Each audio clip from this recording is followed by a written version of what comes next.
So now that we've identified the types of ESI, found where it is stored, and have issued the legal hold to preserve the data, it's time to collect it, or in legalese, it's time to harvest the data. Data harvesting is the process of retrieving or collecting electronically stored information from any media. An e-discovery vendor or specialist harvests ESI from computer hard drives, file servers, CDs, backup tapes, portable devices, and other sources for processing and loading to storage media or to a database management system or other e-discovery tool. So what exactly do you collect? You've preserved all of its data, but do you have to collect all of it? Do you have to collect everything that has been preserved? Absolutely not. By the time the actual collection stage of the litigation rolls around, you will definitely know the claims and defenses of the lawsuit. The complaint will have been filed. It most likely will have been answered. And you will also have gone through the preservation process to identify and preserve the relevant information associated with those claims. So the collection can target just what you believe to be the relevant data, the relevant information based on the claims or defenses in the lawsuit. So out of the preserved data, depending on the claims and defenses, you may want to collect individual employee files, including email accounts, again, both personal and business, if the personal account is also used for business purposes, and data from workstations and hard drives. And again, a reminder to remember the personal laptops and personal machines. There may be relevant department or group files and information stored in the cloud and various management databases that need to be collected for review.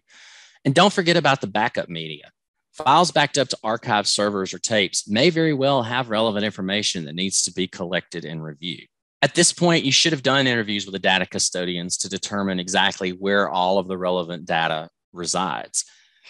Executing a collection of all preserved data could reach astronomical expense. So trust the company individuals that are familiar with the data to guide you to where the data to be collected actually resides within the company. So now we know what to collect. When do we collect it? Well, the first most easily accessible data and the least expensive to collect is active data. Active data is data that can generally be accessed by opening up File or Windows Explorer on a laptop or a desktop.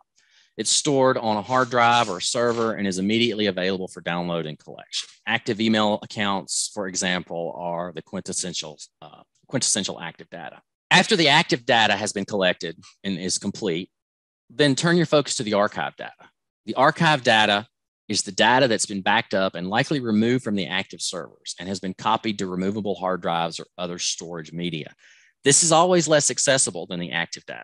And so it's generally going to require the intervention of IT or other network personnel within the organization to retrieve or collect the backup data. Forensic data should be the third type you focus on, which includes deleted, damaged, or hidden files that are generally more difficult to access and aren't visible by the user. They typically are going to require the expertise of a forensic specialist or a forensic examiner to retrieve that type of data. Finally, there is legacy data, or data that was created using systems or applications that are no longer in use or obsolete. Your Rule 26 conference or ESI order, an agreement with opposing counsel, should govern whether any relevant data may apply or may reside in legacy systems. And it should address the time and cost to retrieve and process that data into a usable form and address who should bear the burden of the cost to retrieve the data and provide it in that usable form.